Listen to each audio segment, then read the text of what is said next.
5, 4, 3, 2, 1. What's up, everyone? It's Ramon and Jim from Galactic Ireland. How are you all doing this week? It's welcome to episode number 3 of Galactic News, Galactic Weekly News, where we tell you what's going on up in the sky and what we've been up to lately with Galactic Ireland. Oh, it's been good lately. It's been pretty good. We had a nice night there on Friday night. Friday night, yeah. We were obviously, because with the restrictions that are in place now, we weren't able to go to Wicklow, so we decided to go to the Bull Island over in North Dublin, just by Raheny there. There was no street lights along the Causeway Road, so we drove all the way down to the end. Jimmy brought his new bus. Space bus. Yeah, the new space bus, which you're going to see pretty soon. It's a Heimer, big wraparound windscreen on it. It's really, really cool. Huge, big thing. You can fit about 6 people in it, sleeping comfortably. We had 3 people down with us that night. It was really, really good. The stars were brilliant out there. There was no street lights, so for a city view, it was pretty good. We saw Andromeda. We could still see Andromeda. We saw the Perseus double cluster. We saw Saturn, Jupiter, everything. Mars, Saw everything. It was really, really cool. Gorgeous. So sand dunes in the background. Yeah, it was quite romantic. Sweet spot. It was quite romantic. And so that's where the new tours are going to be until we find a better spot. I don't think we'll find a better spot. I think that's it. That's the place. It's a pretty good spot. It's not too far away either. That time of night, it's about half an hour drive. So definitely that's going to be the place now, Bull Island. So book in for the next tour once we put that up. Not looking like this week is going to be good with the weather, so we will hopefully aim for next week. How about those young fellas that came over during the night? That was good crack. There was a couple of guys that pulled up in front of us down there on Friday night, so we could hear them driving up. You could hear the so I was kind of like, oh, here we go. Like, so they pulled up beside us, and you could hear them scrummaging around in the dark. Now, it was pretty funny because you could hear them effing and blinding and cursing, going, would you leave it alone? I know. I thought they were going to rob us. Take our stuff. Yeah. But they were like, I know what I'm doing. Would you leave it alone, you effing idiot? And Jesus, you're an effing dope. And I know what I'm up to. So we were just continuing on with our tour as normal. And then about 20 minutes later, one of the guys comes over out of the dark and walks up to us. And he's like, sorry, if you don't mind me asking, do any of you know how to work a telescope? And we all just broke our shit laughing, right? Because like that was just a funny. It's just not what we expected. And of all the things for them to be looking for, I thought they were looking for a light or something. Or they just wanted some help to point their gear at the moon. So I obliged. I went over and it was just a little plastic Celestron refractor. It was only like that wide. It was only about that long. It was just on this shaky little tripod. So I put it on the tripod properly. They hadn't got it screwed on properly, so I set it on it, tightened it up, put it up on the moon, which was available, and I focused it in for them. And I said, "There you go, lads. There's a nice little view of the moon there." They were so happy. They looked into the eyepiece, and your man was like, "Fucking hell! Like, Jesus, lads, you're not gonna believe it. Look at that." So they were obviously had their minds blown. It was so funny. And then we said to them, "Oh, by the way, just up to the right of the moon there, what looks like a big giant star, that's actually Jupiter." Jupiter! That's bleeding Jupiter! No, Johnny, that's bleeding Jupiter! They couldn't get over that. And I said, yeah, if you we'll show you later on, you can actually see it's 4 moons. 4 moons! 4 bleeding moons! It's just so funny. And I said, were they talking really high pitched? I don't remember that. Just to the left of the moon then, I said, look, there's Saturn! So obviously they had their minds blown, and you could hear them on their own little discovery journey through the night as they found all the different targets. They really, really enjoyed it. They came up to us at the end and they said, listen lads, thanks a million for that. We don't want to waste any more of your time, but any chance we can have a look through your big binoculars? And I said, yeah, sure, come on, you come over, have a quick look. Like, I mean, if we sparked something new in them that night, then job done. So very put nice. it on the moon. Little Johnny, I can't remember what his name was, something like that. He looked in, and you could see his head just, and his mate goes, "What do you see, Johnny?" And he goes, "Fucking hell, lads! Oh, hell, lads! You're not gonna believe what I'm looking at. I can see all the craters. I can see everything." Like, they all had a look in. They're all completely blown away. That was so nice. It was so unexpected. It was totally unexpected, but it was really, really cool. It was really, really cool. It was heartwarming. It was heartwarming. So yeah, definitely the Bull Island is definitely going to be the new stargazing spot for us, and probably the new stargazing spot for most of Dublin once people get wind of what we're up to out there. We hope. So news. Space news. ISS, as we said a couple of weeks ago, that there was a leak on it. The leak is still there apparently, and NASA can't find it. They can't find it. Yeah. So they're doing the same thing they did there a few weeks ago. They stick the 3 astronauts into the Russian segment. They block off the leaky US segments, and they try to work out where the leak is, but they can't find it. So they're not too worried. Chris Cassidy is one of the astronauts, and he's tweeting about it. You know Chris. I know. He was around here the other week before he went up. Yeah. And so he's tweeting about it, and I reckon that's kind of weird because they're going to have a crew change on the 21st of October and send up 3 more and bring those 3 back. Yeah. And then after that, they're going to send 4 more up. SpaceX are going to use their Crew Dragon to send 4 up. So there's going to be 7 in total then on the space station. They're all sitting around reading these tweets like, oh, we haven't found the leak yet. Is that what ISS stands for? IC7? IC7? Could be, yeah. So they haven't found the leak, but hopefully they will soon. They said they're in no immediate danger. You're just running out of air, lads. Don't worry about it. You'll figure it out.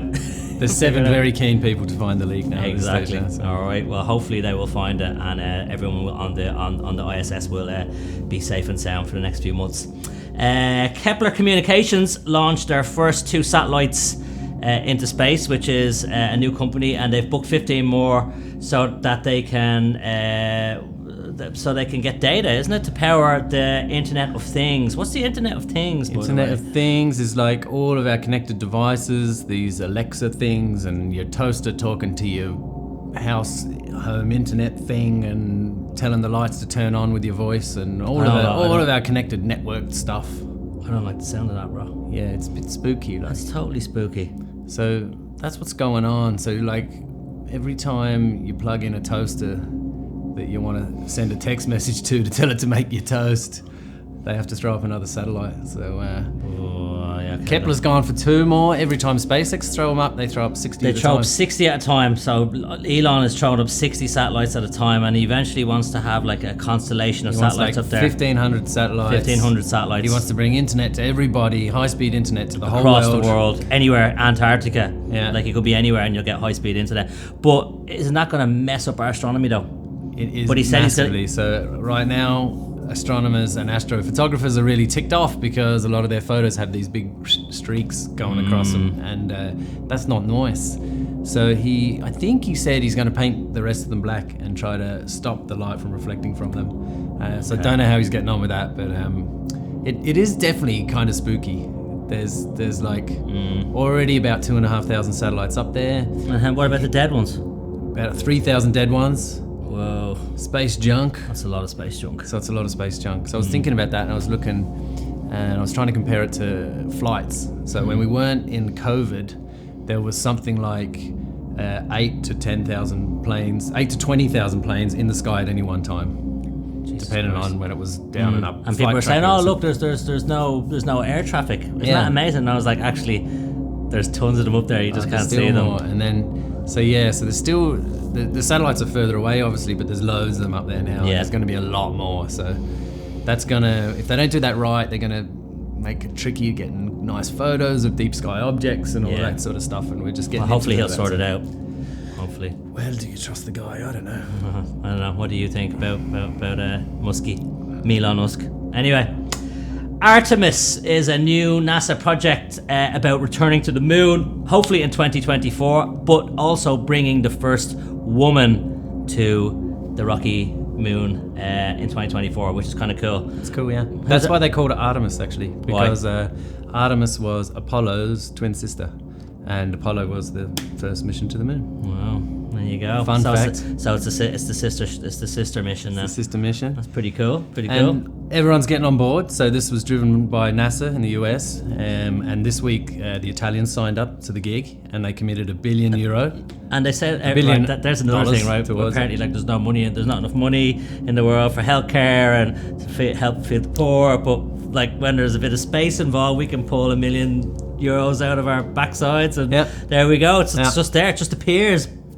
Makes you wonder, doesn't it? It does make you wonder, like, makes you well, wonder. so where did it come from? Where did they get $1 billion from? That's quite a lot of money. They got isn't $1 it? billion. The Canadians threw in $1.5 billion. The Australians got on board for $100 million. Little piss week there from the Australians, but they wanted in on the action. And I think everyone wants in on the action because they're going to build these sustainable modules on the moon. So they're going to build like habitat for people to stay in long term and research the moon. They're going to build some things that orbit the moon as sort of like a halfway house for people to get up and back to the moon. And this is really all about research to get us onto Mars then. Okay. Yeah. Get your Astomos. So that's part of the pitch they're making. Yeah, get your out to the Astomos. Awesome. Get your Astomos. It's not remember that from Total Recall. Well, Mars is an up-and-coming neighborhood, folks. I mean, it's kind of depressing when you think about it. I mean, if like we're trying to get off this rock now because we're ruining it. So, like, what are we gonna do about it? So, you know, it's Plan B, isn't it? Massively. Yeah, it is. But it's not really a great Plan B. No, it's not really. Let's just get off and wreck the other one. Yeah. It's not as nice out there either, is it? Like, there's No, not I a lot love of it here. trees, is there? Yeah. Right. Yeah. Well, we better start doing something about them, folks, haven't we? Because there is no Planet B, as they say. Next thing we were going to talk about was... There was something else that you were going to bring up. Oh, yeah, in the sky. Oh, yeah, cool. You could say that. What is that? That's the Earth, apparently. That's a mug, right? It's kind of obvious. And this next thing is Mars. Uh-huh. So Mars is at its closest orbit to Earth at the moment. If you look up into the night sky, look over to the east, and low on the horizon, it's probably quite high now at this time of night, but if at about 8 o'clock, you'll start to see what looks like an orangey, big glowing orange star. Intense. All right, it's really powerful. That's actually the planet Jupiter. That's or Mars. Sorry, that's the planet Mars. Okay. 2018, it was closer than it is now, just a little bit closer. Right. And the reason for that is, you want me to explain it to you? Yeah. Do it. I'm going to use this, which is the Earth, and this, which is Mars. And Earth is a little closer to the moon, and we take a year to go around to the sun, rather. So we take a year to go around the sun. Yeah. Mars is smaller, about half the size of Earth, and a little further away from the sun. Did it again.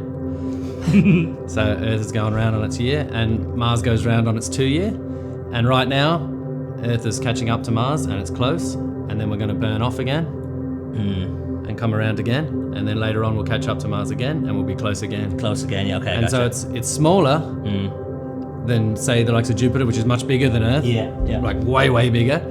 And it's close now, so it's really bright. And then later on, they'll be far apart, and it'll be really dim and really hard to see. Cool. So it's a good opportunity now, and actually, it's so bright. It's so bright, yeah. It even looks amazing through a set of binoculars as well. It's actually quite sharp. It's so great. And when I tell people that's Mars, people tell me I'm messing, and they don't believe me. Yeah, and don't forget to look in the southern sky as well. You'll see that what looks like a really, really bright star is actually Jupiter.